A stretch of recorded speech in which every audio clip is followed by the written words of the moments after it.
hello, builders of good. Thank you for joining us on the Build Good Fundraising podcast. Fundraising isn't easy, but it should be simple. So on this show, we take the mystery out of raising money. Now, on every episode, we coach you to build your fundraising like a flywheel. The flywheel has 5 parts. Number 1 is listening to donors. Number 2 is engaging them. Number 3 is asking the right people for the right things. Number 4 is celebrating every gift. And number 5 is reporting back to donors in a real-time and responsive way. If you master the 5 parts of the flywheel, your fundraising will start to spin reliably and consistently like a flywheel. You will gain momentum, your revenue will grow, and so will your career as a fundraiser and as a nonprofit leader. Now, every week we focus on one part of the flywheel, and today we're kind of focusing on all of them because we are going to talk about how to lead with digital in your fundraising. We live in the golden age of digital fundraising.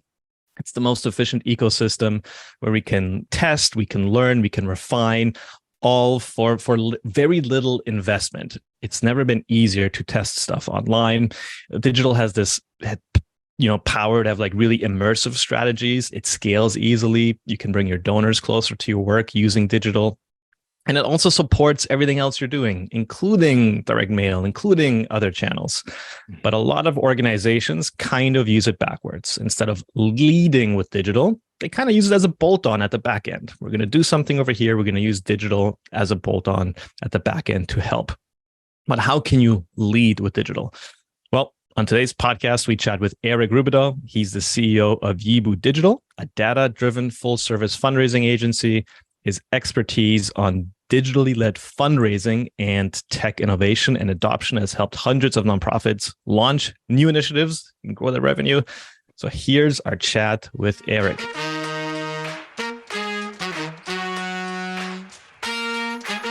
Erik, thanks for coming on the pod. Yeah, absolutely. Thanks for having me. Pleasure.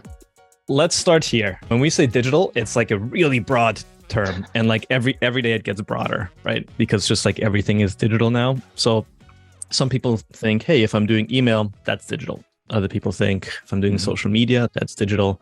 We've seen job postings for digital marketing managers, and when you read the description, it's actually a social media manager. Yeah. That's what they meant with digital. Some people think it's paid ads on Meta, Google, and then some are even like, no, digital is like connected TV, and it's like texting, it's everything. So just to begin framing this conversation, what do we mean when we talk about digital? Yeah, I mean, it's a great question. I think you hit it on the head.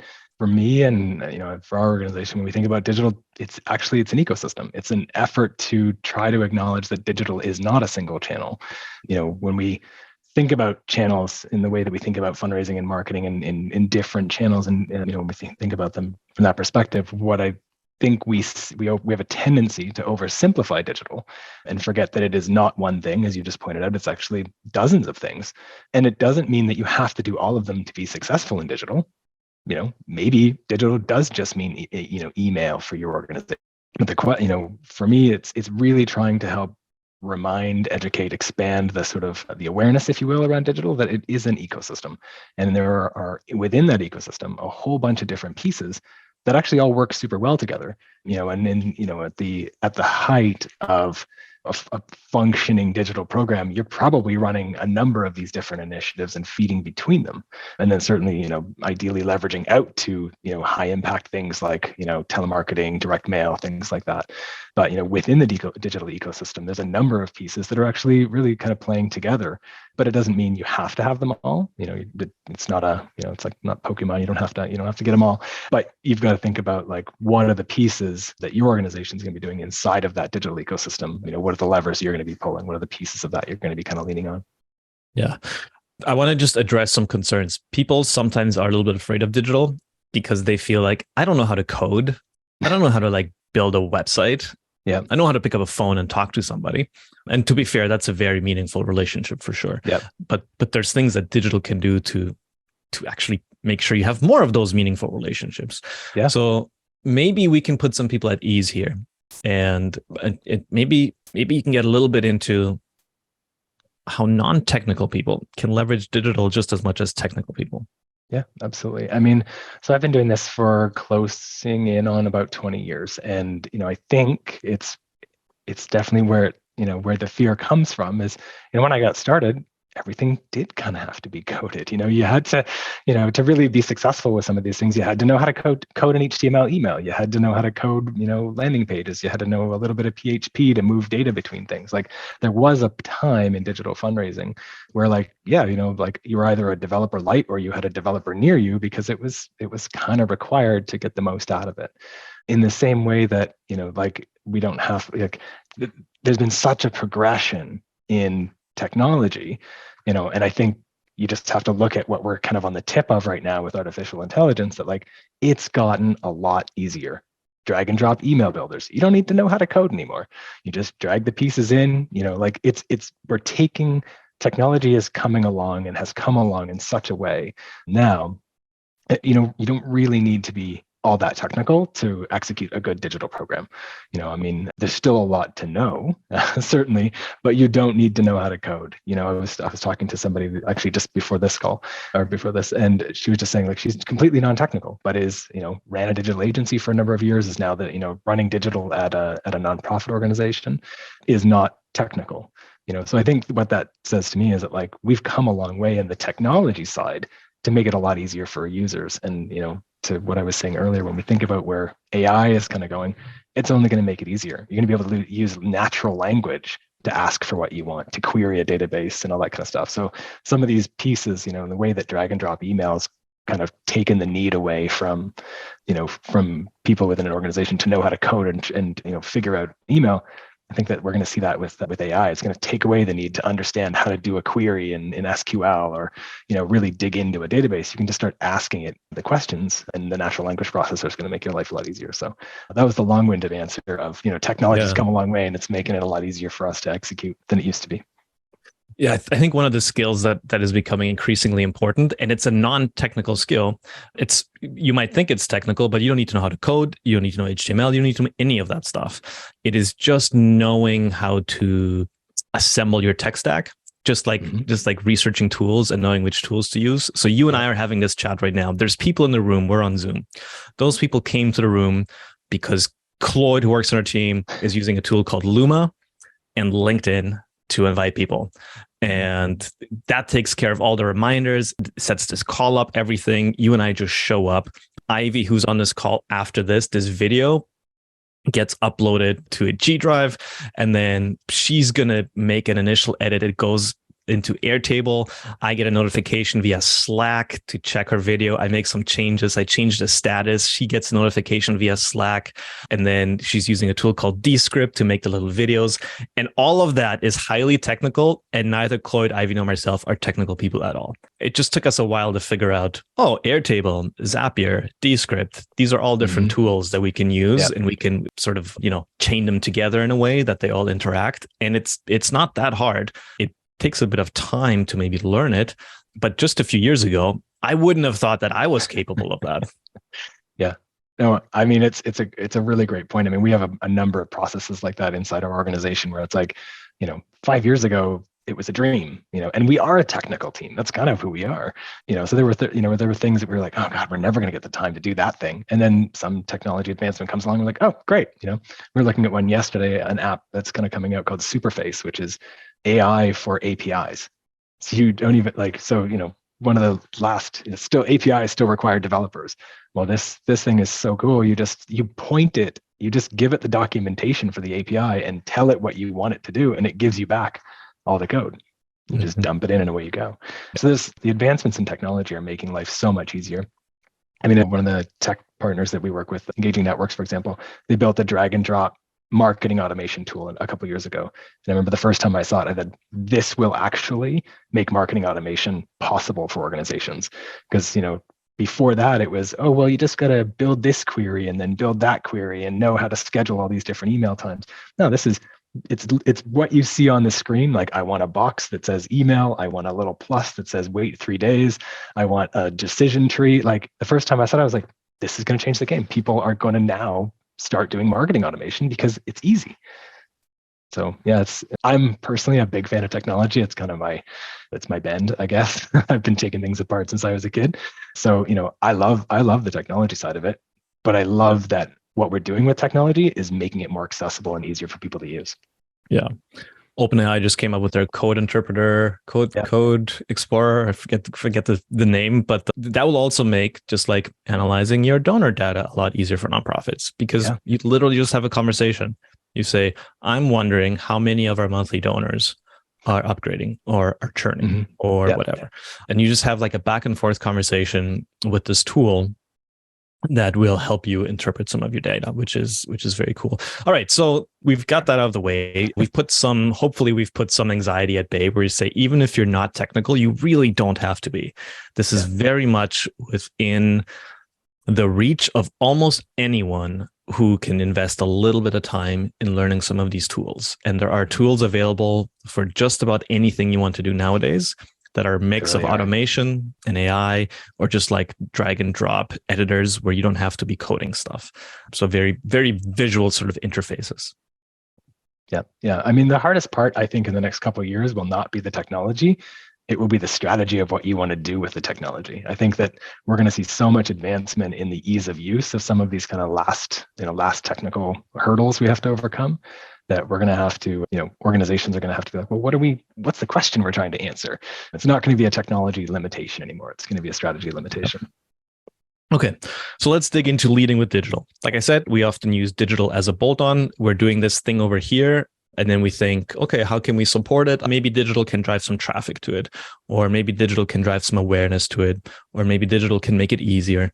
Those are all good things. You talk about leading with digital in terms of like, hey, before you do that thing, actually think about how to do it digitally first, and then instead of reverse engineering how to add digital, start with digital and reverse engineer from starting with digital first. So yeah. can you say a little bit more about that mindset and about what you mean? Yeah, absolutely. I mean, I guess why I'm so passionate about this as an idea is like, it's never, and you sort of alluded to it at the beginning, like it's never been easier to identify your audience, run a test, create segmentation, run a test, learn something, adjust the cadence, and do all of that in a 3-week window. Why I want people to start thinking about the concept of leading with digital, and what I really think that means is it's the idea of not necessarily adding, most organizations who are established have established direct mail programs, established face-to-face, established, telemarketing, DRTV. There's all these established programs, which, are great, and they're in their own right all excellent. Each of those, digital is this thing that we add on later. We send the emails to support the direct mail that we drop. We use a little bit of online to capture data that we pick up at face-to-face. But one of the things that I think is so powerful about digital is your ability to segment and test and really refine a strategy early. I think acquisition, as we move forward, is going to be, the easiest place to acquire people is where they are. Well, where's everybody? They're online. I heard a stat the other day, like Meta has 3/4 of the world's population on one of their platforms. So when you're trying to grow your organization's impact, when you're trying to, reach a new audience, when you're trying to connect with an audience you've already lost, digital is going to be where you're going to be most effective at finding that audience, because you've got great segmentation parameters, testing that audience, creating a cadence, like really refining your message. And it's not what we used to have to do with like direct mail, where it was like, create the package, ship it, wait to see what happens, and then next year when we come back to that campaign, we'll try to iterate or optimize. I know that's kind of a way, an older way of thinking, but like that's the strategy I'm trying to sort of suggest that organizations start to consider is, when you're looking to acquire, you're looking to grow, when you want new donors, which everybody's got attrition, everybody's got an aging donor base. How do we find newer and younger donors? Well, we find them digitally. Do I think that we isolate them in a digital environment? Absolutely not. Leading with digital, in my perspective, is not keeping them in digital. Canada Post did this really cool stuff a couple of years ago with their neuroscience testing, which showed that the impact on recall, retention, and engagement are significantly improved when you're actually crossing multiple mediums, right? When you're and you're starting, digital is a great place to start because the audience is there. Everyone's in digital. They can be found in digital. They can be segmented and sliced and diced by geographic and all these great things that allow you to really spend your budgets wisely, right? Like if you don't want people in Denver responding to your ads for, the Calgary Humane Society, then you geo-focus your budget. There's a lot of things that you can do in digital that allow you to really have a very smart strategy at the beginning.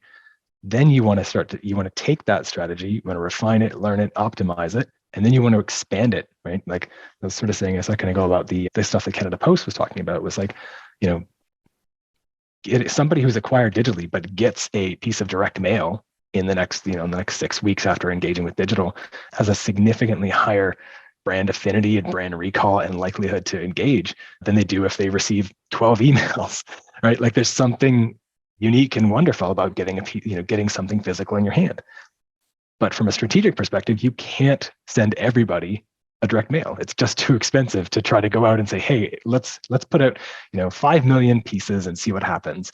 No, but if you go in the digital environment, you can put your message in front of 5 million people.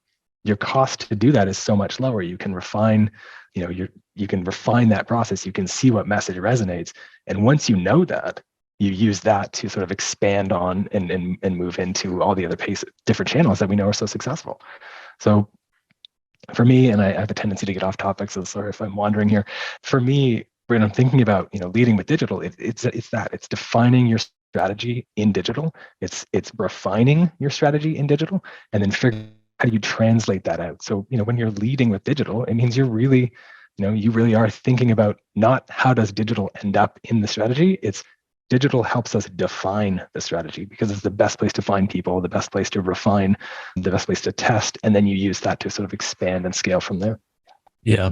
Canada Post study, by the way, also found that millennials are also responsive to physical stuff in the mail. So if you're listening to this and being like, that sounds old school, acquiring digital and sending them something in the mail, I actually found that millennials were also fairly responsive to direct mail. And we get about 36 emails for every one piece of mail we get nowadays. Exactly. So that combo you're talking about is powerful for sure. You just mentioned direct mail and digital. That's the world. We kind of live in that intersection because we do both, and we don't do one or the other. It's often they're working together. Yeah. But this fear, back to the previous conversation we just had about this fear of not being technical, direct mail is a lot more technical now than digital is. So sometimes you're sending stuff, or sometimes we're sending stuff to 50,000 people. You're spending 80 to 100K on that drop. You better make sure that every single little detail from the data, the list, everything on that pack better be accurate, right? Yeah. Perfection as it goes out the door is ideal, right? Right. And the nice thing about digital is you can launch something to an audience of, let's say, the same audience, 50 to 80,000 people. You can launch it on Monday, and by Tuesday, you will have learned something and you can start to tweak, right? Yeah. Yeah. Either, lots of people are clicking on this ad, but nobody is doing anything on the landing page. Exactly. Okay. Maybe your ad is working just fine, but it's the landing page that needs a bit of work. Yeah. Or maybe nobody's even ending up on the landing page and you're like, I need to change my creative. I need to change the hook. I need to, something is not working here. Yeah. And you can see that in real time, which is this other benefit of digital, is that you can in real time monitor what is happening and what is working and what isn't. Yeah. Yeah. I mean, it's one of the things why I really want organizations to be thinking about this sort of digital first strategy, this idea of leading their strategy with digital, is because, I've been doing this a long time. You've been at it a while. There's people in our sector. I see Mike here. He's the godfather of digital, right? Like there's people who've been doing this a long time. We're experts. We're still going to get it wrong. We're still going to be completely wrong on an assumption, so that's why digital is so great. It's because you're going to have your best guess. You're going to take all your data, you're going to refine it down. You're going to say, this is what's going to work. And you're going to put it out and you go, damn, it didn't work, But in the digital environment, like you said, you can learn from that. You look at it the next day and you say, okay, this isn't doing what we thought it would do, or maybe it's you give it 2 weeks, and within 2 weeks, let's say it's a paid media connected TV ads. You've got 2 weeks, you're running, you're looking and you're optimizing, and in that window, you're going to start to find things that are working. You're going to start to find things that aren't working. You're going to be able to say, hey, we're going to shift budget away from, we were originally trying to focus in on this segment. Well, that segment's not responding, but this segment over here, but one of our test segments is really responding. Let's move media budget towards that. Let's see what happens. Where's the point of declining returns, right? Where it's like you can keep adding media budget into it until it's starts to taper off. There's so many opportunities like that in digital, and really the key is to I think where digital can get maybe a little overwhelming for people is like there's so much data, there's so many data points, there's so many things you could be looking at. Yeah, right. And so we just like to simplify it. It's like when we're talking about like fundraising, it's like it's traffic, conversion rate, and average gift. Those are three things, right? Like if the ad's driving the traffic, but the form's not converting, we're either getting the wrong traffic or we've got a broken form. So that it becomes really easy to kind of analyze what's working and what's not too. And then you can translate those learnings into other mediums, other channels. The cadence matters so much in communication. I was talking with someone the other day that like cadence is so important. We get so much you said that we get 30 emails for every one piece of direct mail. And we are getting, I forget what the number is. I saw it the other day, but we see so many ads in a day. We see so much information that to be relevant, to break through, you have to have frequency and a high frequency and a high cadence that are actually kind of breaking through and getting somebody to sort of see you, acknowledge you, become curious about you. You can see that in digital. You can fine tune that. You can control the cadence. You can control the frequency. So there's so many cool things about digital right now that just allow you to really refine your strategy and your testing. That for me, that's one of the things I love about it so much. Yeah. All marketing and fundraising has a point of diminishing return, unfortunately. And it's easier to find that point with digital. I just came back from holidays with my wife's family, and we were on the beach in New Jersey and standing on the boardwalk, standing in line for rides. And it was just such an interesting, as a fundraiser, marketer, whatever, who's interested in human behavior, just a fascinating, because we're in lines everywhere. For every ride, we're in lines, right? So if you're in line behind like a group of teenagers, all they're doing in line, like for half an hour, is scrolling through TikTok, just like next video, or an Instagram, and then like pinch and zoom, like the whole time, just pinch and zoom on different parts of the picture. That's all they're doing. And then you're standing behind like an adult, and I watched it, like people go through the emails, just swipe delete, just in line, just like open up the email and just with their thumb, just deleting most of their emails. Yeah. You don't stand a chance. The triage. No. Sure. You don't stand a chance there, right? Like you don't. No. It's they're making a split decision, standing in line at the ride or at the grocery store or whatever. Yeah. And if you don't have a cadence, if you're not a little bit more persistent, a little bit more frequent, which is a way of serving your donors, is to frequently remind them of the good they're doing in the world. Yeah. And if you're not trying to be in multiple places and in different ways in their life, you're just gonna get ignored. And it's not because forgotten. People don't care about you. Yeah. It's not because people don't think you're doing good work or people don't value your mission. It's because there was 700 other emails that came in since the one you sent.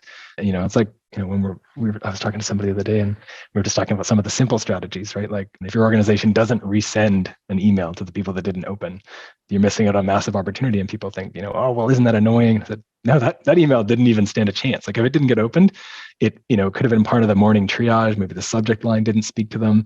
Maybe they didn't recognize the send, like they're, for whatever reason, maybe it was just a bad morning and they just turfed all the email, right? And then the next morning they've got time, or the next day they've got time. So, you really do need to be persistent with your cadence, because that's what it takes to break through. Yeah.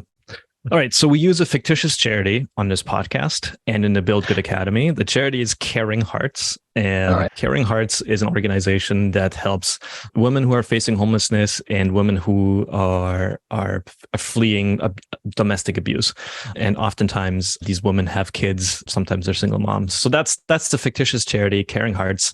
We've got a whole brand for them and everything in the Build Good Academy. Now, here's the exercise I want to go through with you. Amy Stevens is the executive director of Caring Hearts, and she's new on the job. And let's say that she's in this room with us right now. And she's like, listen, I'm just taking stock of all of our fundraising. I'm liking what you're saying. I'm intrigued. I'm interested. Help me audit our digital fundraising. What are some of the things I should start to look at? Mm-hmm. That's a great question. I love this. So where I would want to start is I would understand, like, what are their assets internally, right? Like, do they have an email file? What does it look like? How responsive is it? What's the conversion rate out of that? And kind of segmentation do they have on that email file? And I would want to start there because, I think digital is as we said earlier, it's an ecosystem, but it's also kind of like a layer cake a little bit. There's some things that are amazing to be doing, but they cost you money. And there's some things that are amazing to be doing, but they don't, and they don't cost you any money, and you can do them right now with the data that you have. So that's where I would want to start. I would want to understand, like, talking to Amy, like, what are the assets that you have currently? Who's your audience? What's your social audience? What's your website traffic? Because those are all things that become really easy. One, they're within your control, and they're already kind of happening. So, can they be refined? Can they be optimized?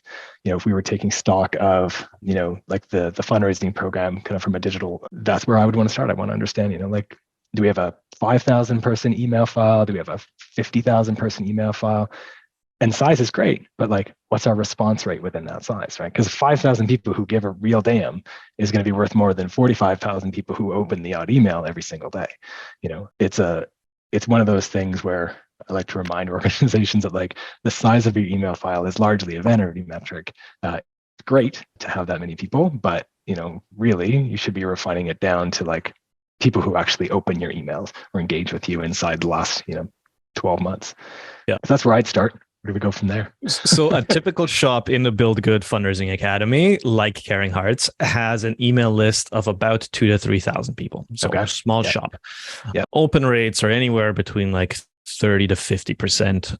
And oftentimes the actual donor base, like in terms of active donors, how many tax receipts they issued last year is 1,000 to 2,000. So that's oftentimes sort of a small shop scenario, sometimes even a lot smaller. And in terms of digital, many are doing email, many are doing organic social media when they have time. And of course, they have a website. Now, in terms of traffic, they're not getting a lot of traffic. We're talking in the hundreds every month. Maybe we're breaking 1,000. Maybe we're getting to 2,000 visits, but that's rare. That's a big, yeah. So let's start there as a baseline. So a very small shop. What can we start doing? Yeah. So I think it's about trying to understand the needles we want to push. So I think, as you said, we've got limited resources in a sense here. We've got smaller audiences, smaller web traffic. So what do we do with that? The great thing about smaller files and smaller organizations is their ability to be personal. So a couple of things that I would look at right away when we're talking about digital is, what are we doing who are making donations to us now? I'm going to go on a limb here and suggest we probably don't have a big acquisition budget. We're probably not going out and connected TV. That's right. We're probably looking at opportunities, right, within our capacity. So things like when someone comes to the website and makes a donation. If we're talking, within, you think you said within the hundreds, thousands, what was our sort of tax receivable? Let's say 1,000 active donors per year. Yeah. So, that's 1,000 active donors a year. What's that? We're sub 100 gifts in a month. So there is an opportunity when those donations are made to really create long-standing donors. That can be through a personal email. That can be through picking up the phone and calling those people when they actually make it. I saw something an organization was doing, and I think it was automated, but it was great. It was brilliant. And what they were doing is, when they got a donation, the executive director basically got the email that a donation was made, and they forwarded that email, or responded to that email back to the individual with a completely personal message. Doesn't take a lot of time. We're talking 1, maybe 2 a day, right? So, but the difference it can make when you reach that personal connection is what's going to be so life-changing, I think, in terms of the donor life cycle and how long people stick with you. So, when you've got manageable volumes like that, your ability to do personal with your digital is really great. You could take it a step further. You could record a quick video because, again, a couple a day, right? It becomes difficult to scale. But if you're an organization that's not going to scale, if you serve a tight geographic section, things like that, and you're always going to be about the same size that you are right now, it becomes a very manageable process to, everybody's got a smartphone. A quick 15-second, hey, it's Amy, the executive director from this organization. I just want to say thank you so much. Your donation 20 minutes ago means so much to us. And I hope that you'll come to our event when we're thinking in the fall. A little cross promotion. That is going to make a donor. That is going to make a repeat donor. That is going to make someone who will come back, tell their friends. There's something about that personal experience, because what we're missing in digital generally is personal. We have the ability to personalize, but we're using the most one-to-one medium we've ever had, like a splatter cannon. Like we speak to everybody always in this sort of like big generalized, hey, email. So your ability to be personal in that is awesome. So those are a couple little strategies I would think about. Yeah. Looking at things like the donation form and saying like, hey, how many people go there? How many people convert? Some of the more accessible technology that's out there, some of it's been around a long time, and some of it isn't that great from a donor conversion standpoint. There are newer technologies. I know we've been locked in, and you sort of alluded to this earlier. We've been locked into some of our technology ecosystems for a while because integration was a real pain. Mm-hmm. Integration, moving data between was brutal. Well, yeah. Those things are opening up. There's different integration tools. There's Zapier. There's all these there's a number of in our sector as well. They're very sector specific. So now you can have purpose-driven technology. You can have you don't have to use the donation form that comes with your sort of like your entry-level CRM. You don't have to suffer with that if it's not converting well. You can go out and get a donation form product that is geared to converting. It's driven by AI. Like there's tools out there right now that are like that. And then you can just deal with, you can do a data integration back with either, in the system or, something like that. So I would look at, is our donation form holding us back? Could we be getting 4 donations a day instead of 2? That can make a big difference to that organization in the course of a year. Yeah. Most nonprofits, even big ones, never look at how many people end up on a donation form and then how many converting to making a gift. Yeah. It's just not a thing that they're tracking. We just about to do a web audit, and the instructions were like, we can change everything but the donation form. And just from a very cursory sort of browse of the website, that was going to be my number one recommendation without even looking at the data, already knowing I know what we're going to find here. And so I just asked them, I pushed back a little bit. How come? Well, it's Blackbot and that ties into the CRM and that's it. That's it. There's that's a hard no. I was like, well, there's there's ways of getting data from Fundraise up to Blackbot. You don't have to use the direct integration. It is direct integration. You don't have to use the form or whatever. And it was like, no, that's the way we're set up, and and it is no can do, right? Yeah. So I'm glad. Sorry, I was going to say, in those scenarios, I'd like to try to paint the numbers game for people and say, like, hey, if we converted at 2x, like even 1.5 what we're doing right now, annualize that, here's how much money you'd be leaving on the table by staying with this form, let alone, something like you said, Fundraise Up, which is geared to actually increasing average gift as well, right? Like it's got a little AI baked in there that's trying to get the next best average gift up. So, if you're increasing average gift and conversion rate, you're kind of, you're doing a little exponential win there. So, yeah. I'm glad that one of the things that you mentioned is personal emails, phone calls, and video with an iPhone. Those are all things that we're very big fans of, anything that is more human. And you said, hey, it doesn't scale. Just true. But what if the way to scale is by doing those things? and then eventually, what a fantastic problem to have. That one day you wake up and you're like, I can't keep up with personalized emails because we're getting so many gifts. Yeah. Well, and at that point, maybe you've got the revenue to invest into something that's going to give you the ability to scale that, right? Oddly enough, I've been learning piano for the last couple of years, and the internet has come to know this. And so I got remarketed a piano course the other day, and I love a good e-commerce, landing page as much as the next guy. So I went through, I signed up, I was really paying attention to like, okay, what are the mechanics they're using here? And one of the things was they were using a technology that took my name from one of the pages where I signed up. So when I got to the confirmation page, my name was baked into the video. My name was baked into like a sign that the guy was holding up. Like it was personalized at scale, just like what we're talking about, right? So it was, I could see through it because I was looking for it. But the average person might be like, wow, it still had that wow factor. So, and it was really well done. Yep. So I think that it can scale, but I would definitely not suggest that an organization start by, dropping $50,000 on a technology solution to make that work. No, if you've got that kind of volume, build the problem, create the personal relationships that, like you said, wake up one morning and have to have, 100 videos to record. There are worse problems to have. We're going to get to questions pretty soon here. This is Build Good Live after all, and we like to involve people as much as possible. So while Becky is getting some of those questions ready, and we're going to call some people to the stage here, you can share your questions. But before we do that, last question. So back to Caring Hearts, we've got some great suggestions on where to start. And we did end up finding a little bit of budget to invest a little bit more in digital. Mm-hmm. And we were thinking, well, let's start with meta ads. It seems like everybody's doing meta ads. And just for the sake of this conversation, let's say that the Google grant, like ads grant, like that whole thing is taken care of. It's taken away. Yes, yeah. Somebody's nephew is toying around with that and hitting the full credit, let's say, right? Yeah. Awesome. All right. So good idea, bad idea. I'm purposefully sort of giving you a blunt question that requires some clarifying questions here. But that's usually how we think, right? Hey, is that a good idea or a bad idea? Yeah. And I would say maybe. The potential is there. So if the organization says, hey, we've got budget, it comes down to my question, which is, do you want to grow? Like, what do you want to try to do with that? Everyone is going to say, well, I want to make revenue with it. I want to return that right away. And so Amy is smart, by the way. Amy is a very smart ED.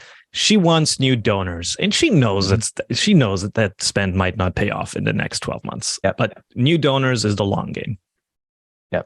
So things we're really paying attention to in the paid media space is twofold. One, so it's significantly cheaper, and I think I prefer the strategy of not trying to do direct donor acquisition in Meta. I think it's happened. People have done it. There are organizations that have successfully run, direct to monthly donor campaigns in social. It's a very expensive proposition. I think especially with smaller organizations, I like them to have control of the data and work their personal angles to get the donors. So for me, the best use of a spend like that would be lead generation, and I would want to see, I would want to understand who are our current donors? What do we know about them? What do they look like?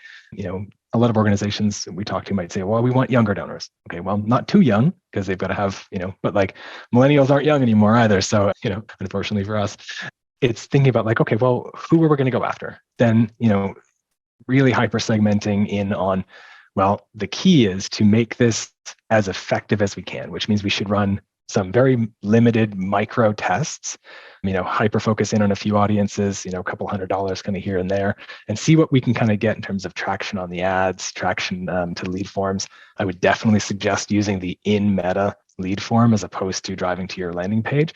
We've just found that converts better and slightly higher quality, and the cost per click or cost per acquisition is a lot lower. So things like that would matter.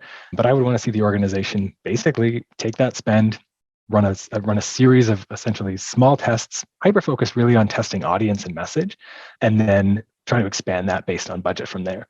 It was a platform I was looking at the other day that I would consider bringing to this, which is it's an AI creative testing tool that bolts into Meta, and actually you can give it all the creative assets. And Meta will likely roll something like this out within their own product soon, I'm sure, but it does a lot of the testing for you. So you give it the creative, and it basically says, okay, we're going to create all these ads. We're going to run them to your segments, and then we're going to optimize the creative and refeed it back to Meta based on the winning segments. So something like that would definitely be something to consider. But yeah, I would want to see, lead generation probably be the main focus. Again, knowing that the organization has capacity or would benefit from the personal touch for those leads. So a quick cadence when those leads come in, trying to, you don't have to necessarily go for the donation right away, but you certainly have to make people feel welcome. You certainly have to make sure that they are connected and understand the mission. You want to qualify them, so to speak, quickly, because, you want to understand like what is their propensity going to be to donate. You may send them a little email survey in day 2 that says, do you give to other organizations? Do you value the type of work that we do? Because if somebody says, I don't give to organizations and I don't think the work that you're doing is that great, I would stop going after that segment, and like get that quick feedback, right? And then see what you can scale out of that. Yeah, perfect. Yeah. So just to clarify for people who are maybe unfamiliar with the language, lead generation means getting someone's email address. Yep. And name. Usually that's what that means. Using the in Facebook form, you still get all that information. Sometimes people are scared if we don't drive them to our website, they don't see, we don't get their information, or they don't see our branding or whatever we want. You still get all that information. And in terms of, welcoming them, we're big fans of trying to get a reply back in some way, requesting reply back. It gets your email out of their spam trap going forward too, because it's a signal to the email provider that they've interacted with you. We can get into a lot of stuff here, including quiz funnels. I'm just toying around with a tool called Bucket.io, which is like little quiz funnels and then putting people in different segments. But maybe that's for a part 2 with Erik at some point. Becky, we've got questions from the group. We'll hand the mic over to you. Sure. Sounds good. We've got a few technical questions from Andre. So Andre, I'd like to call you up if you'd be willing to unmute yourself, put your camera on, and ask Erik your questions. Yeah, thanks, guys. Mark, you're unbelievable, mate. Your content is ridiculous, and so appreciate you, dude. I've got a lot of questions, but I think if I have one question, our traffic through our website is really growing, and it went from pretty much nothing, maybe 2 or 3 clicks, to about 6,000 people this last month. Great. Congratulations. And most of that's been coming through kind of driving traffic through our blogs and really focusing on SEO.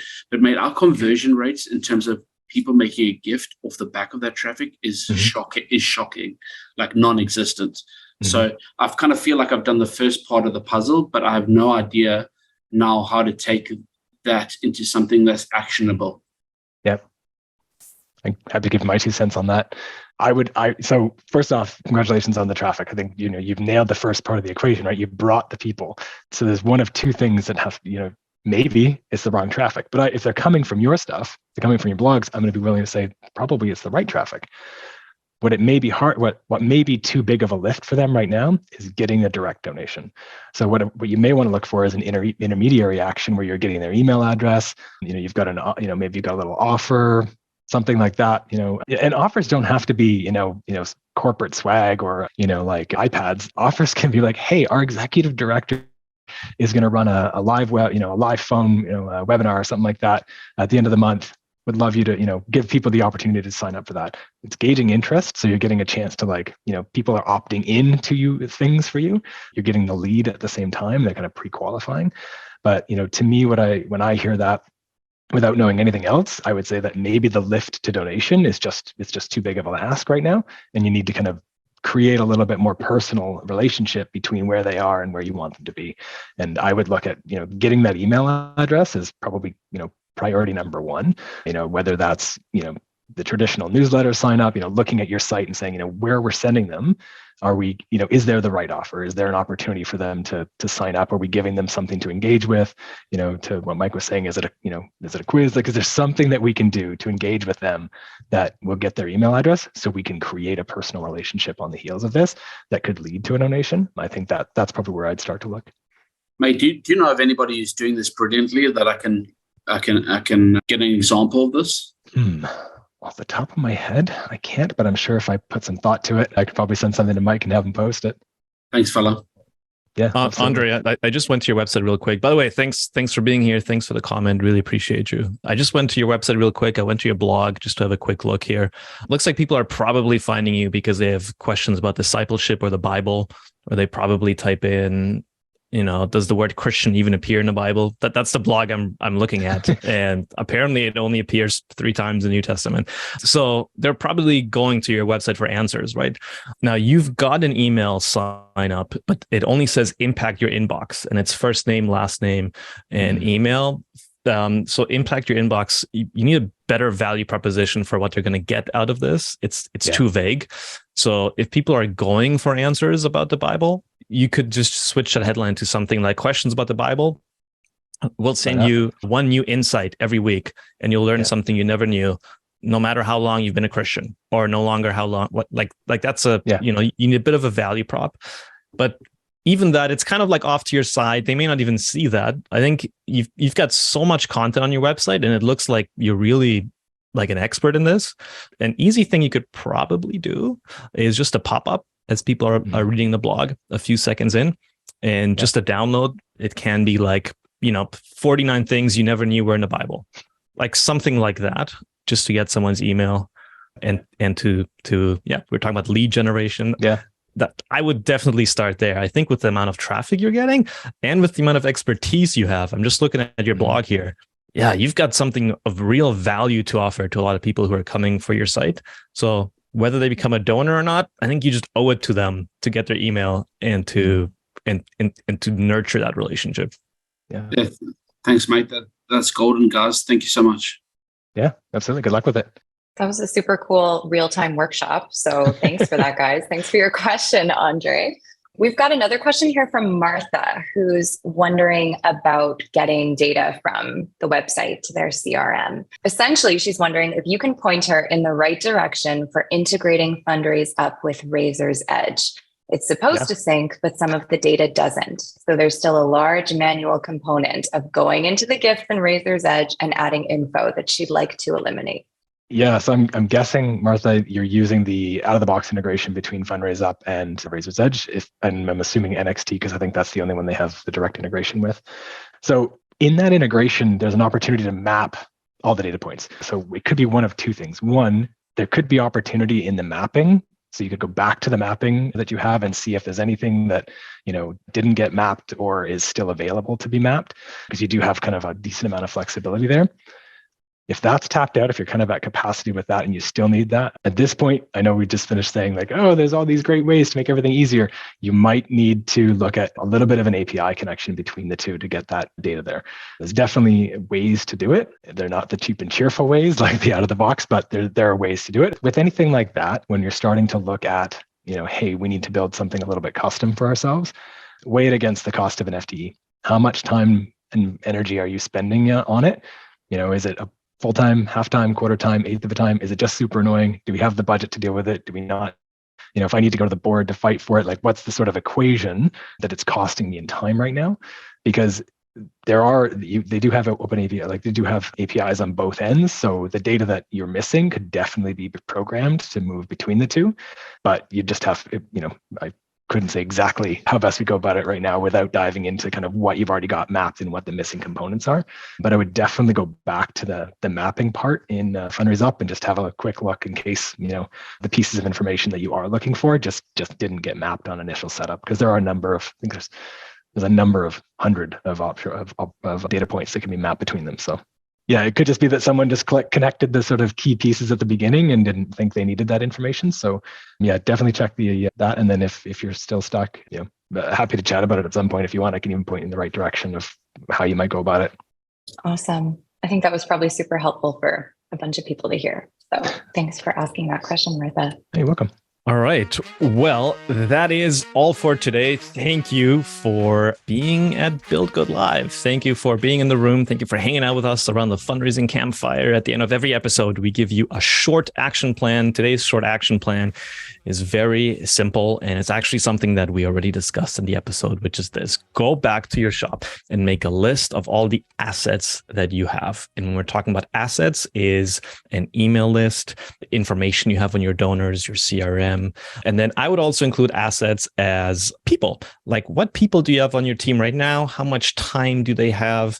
Can some of them be spending more time, or can one of their projects for the quarter be to research a video tool so we can make personalized videos? Like, can somebody just go research Loom and BombBomb and some of these other tools and just come back with a recommendation and saying, this is the video tool that we should use? Those are all assets you have internally to just start thinking about how can we lead with digital and integrate digital more into what we're doing. And eventually that becomes a mindset, and eventually that becomes part of your culture, and it just becomes second nature. If you want to be part of future Build Good Lives, well, you can go to buildgood.com and you can enter your email address there. Here's what you get in return. You get a short video course, 3 videos. They're each about 5 minutes. It teaches you how to improve your fundraising messaging. Changing the words that you use in your fundraising copy is free. It costs you nothing at all, and it can help affect your conversion and your average gift. And it can actually be the difference between a one-time gift or a donor that sticks with you for a lifetime. So go to buildgood.com. You can put in your email address, and that way you'll get invited to future Build Good Lives as well. Eric, where can people find you if they want to know more? Yeah, absolutely. So YeebooDigital.com, which I realize is a mouthful. Yankee Echo Echo Bravo Oscar Oscar YEEBOO. That's the Métis word for owl. So Yeeboo Digital, you can find me there, and on LinkedIn. Lots of people shoot me up on LinkedIn, and I love having conversations, hearing what people are working on. So yeah, find me there as well. All right. Well, thanks everyone. If you're listening to this, you're my kind of people. I'm your kind of people. Thank you for the work you do. I'm your host, Mike Dirksen, cheering you on as you do good in the world.